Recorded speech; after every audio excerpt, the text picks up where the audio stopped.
On Monday evening, we actually got a good decision rather than a bad one.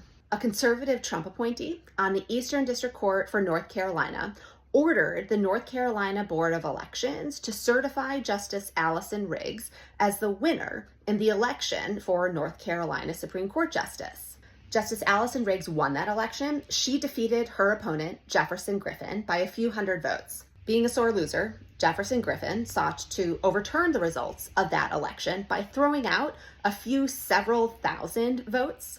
Griffin said the voters had not complied with certain voting rules that did not exist at the time the voters cast their ballots. Griffin argued that overseas voters had not supplied a photo identification with their absentee ballot, even though no North Carolina court had said they had to, and even though the North Carolina Board of Elections said they didn't have to. As the district court recognized, this case was about whether the federal constitution allows a state to alter the rules of an election after the fact and retroactively apply those rules, but only to a subset of voters, namely those in counties that tend to lean Democratic. To this court, the court wrote, the answer is no.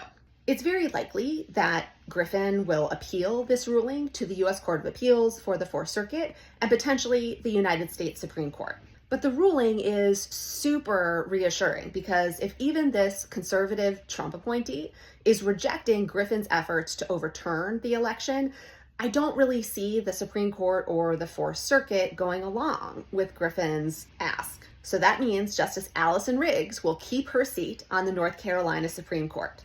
And because it's always election season, another Democratic justice on the North Carolina Supreme Court, Justice Anita Earls, just announced her re-election campaign for the North Carolina Supreme Court.